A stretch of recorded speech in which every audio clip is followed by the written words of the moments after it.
And this is what the Florence Civic Center is known for, your trade shows, your conferences, things like that. And this is actually where they're going to actually expand. News 13's Nick Sturdivant is up in Lumberton this morning. And Nick, how are those roads doing? Well, Patsy, the last half hour has been pelted with freezing rain, and just as evidence, my camera cover has a thin sheet, a layer of ice. Bob, I think the overall consensus for folks who living in this area is, oh no, not again. Just days after the Dillon County Sheriff's Office recovered the body of 30-year-old Jamal Smith from the Little Petey River in Little Rock, investigators say they are treating this case as a homicide. And so far, it hasn't overtaken the Lamar Johnson Bridge. News 13's Nick Sturdivant continues our coverage. Nick. Nicole, a large crowd came out today for the funeral of the pastor and the state senator killed. Again, they want to reiterate there was no hostage situation involving correctional officers. Morning. Welcome to News 13 Sunday morning. I'm Patsy Kelly. And I'm Nick Sturdivant. Thank you for joining us. We start with sad news out of Virginia. Police found missing 13-year-old Nicole Lavelle's remains yesterday. Concerns about stricter gun laws didn't stop thousands from coming out to the annual gun show at the Myrtle Beach Convention Center on Saturday. Folks here from across the state, community leaders, politicians, that officials have pushed up the orange cones. While roads are starting to open up across the state, what has remained open is this 30-foot gap. Yes, we know it is a weekend. I don't think anybody's complaining about the warmer temperatures. I think you're probably right about that. I'll take that 10 degrees difference. Next on News 13, the presidential campaign trail is heating up. Engine gimbal now underway. January 28th, 1986. It was the one morning in my 8 years on the West Coast that I did not turn on the radio nor the television. A day both a friend. My wife, who's here, she was pregnant at the time with our first child. And a brother can't easily etch from their minds. 4, 3, 2, 1, and liftoff. I turned on the TV, and the next thing I noticed that there's a spacecraft launching. Carl McNair's younger brother, Dr. Ronald McNair, was on that shuttle. Carl and his wife leaving just a day prior after an expected delay of the launch. And so we got communications from Ron that, well, it doesn't look like we're going to launch tomorrow, the 28th. Ron was one of 7 astronauts on board the Space Shuttle Challenger. And all of a sudden, it appeared to explode. I just burst out into tears because I knew what that meant. Longtime friend Lovett Anderson would soon get the news. So when I got to work, everyone was like, "Are you all right?" And they said the shuttle blew up this morning. And guys, I can tell you, my heart just dropped because I knew not only was Ron on there, but there were other members of the crew as well.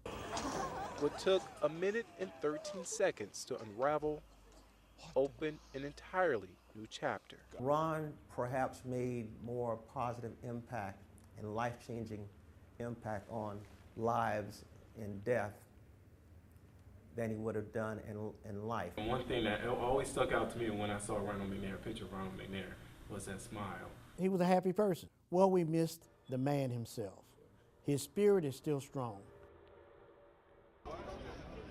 For many, the removal of the Confederate flag at the State House grounds is a snapshot in history. No matter if you are for. I have Confederate ancestry like a lot of white people, and I know what my heritage is, and to me it represents racism and white supremacy. Or against it. And that's why I did it, so they would start conversation and dialogue. They would say, was there a black soldier in the Confederate Army? On the canvas of history. He fought for something, and he stood for something. While history sits on the canvas of Bernard Jackson's artwork. No one's talking about this guy. You know, we're talking about the Confederate, but what about that guy? What about that guy? He probably was never free after the war.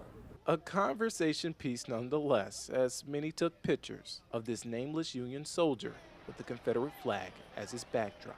I mean, this is my home. Bernard Jackson is a scenic artist who came back home to Columbia to open a gallery. Heard about what's happening. I said, you know, let me come up here and raise a little cane. And so, but for now, setting up shop across from the State House grounds. And as the flag was lowered and cheers erupted. South Carolina finally grew up, you know. Wow, we joined the rest of the world. There was only one thing left to do. This is beautiful. Wow, wow. I can sign this piece now. I'm done. Stick a fork in it, I'm done. Wow.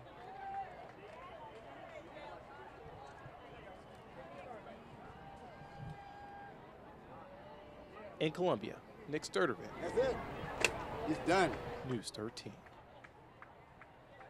That just was just messed up yesterday and today. For Wanda Pittman, And I just got shook up. I got shook up. I ain't over it yet. the last 24 hours walking in has this- been anything but easy. I mean, it was just coming and coming and coming and coming. Her life, just like her apartment, flipped upside down. Yes, it is. Yes, it's messed up right now. I have my clothes and stuff hanging and my bedroom, my box spring, it wet up. This is not the first time we've stepped foot inside. Everything wet in my Traces of closet. where the water was left behind, while Wanda's things sit on drier land. Yeah, it's just only all these apartments right here.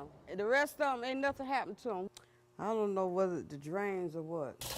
In 2012, Marion County received a $500,000 community block grant for a drainage project from the state, one of 28 counties to receive money. And I don't think that project has any impact on the flooding that we experience. It's in a location. According to Marion County Administrator Tim Harper, the grant was used to fix the drainage system in Southwest Mullins, away from where many were affected Wednesday. It's more result of the ditches and streams and creeks. That City the water Administrator flows David into. Hudspeth noting that with it being full, essentially there is nowhere for the water to go. Ain't nothing I can do right now but just try to get some of this water up off the floor. While the last 24 hours have been rough, Oh, Lord Jesus. Wanda would rather put her faith in the next 24 hours. Yeah, he's going to help me.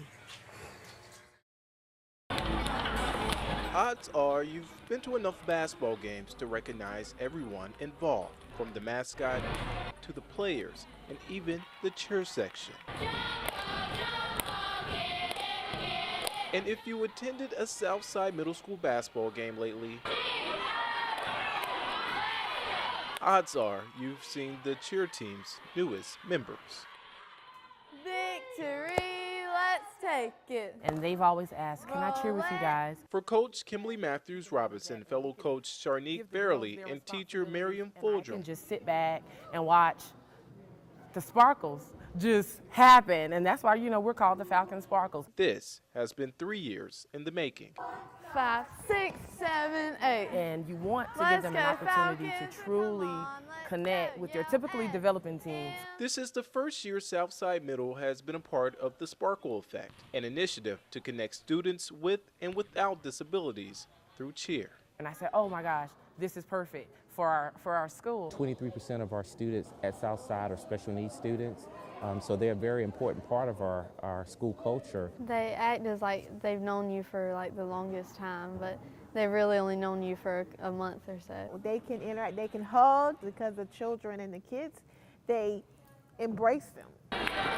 And in only their second halftime performance this year, they prepare to take the court.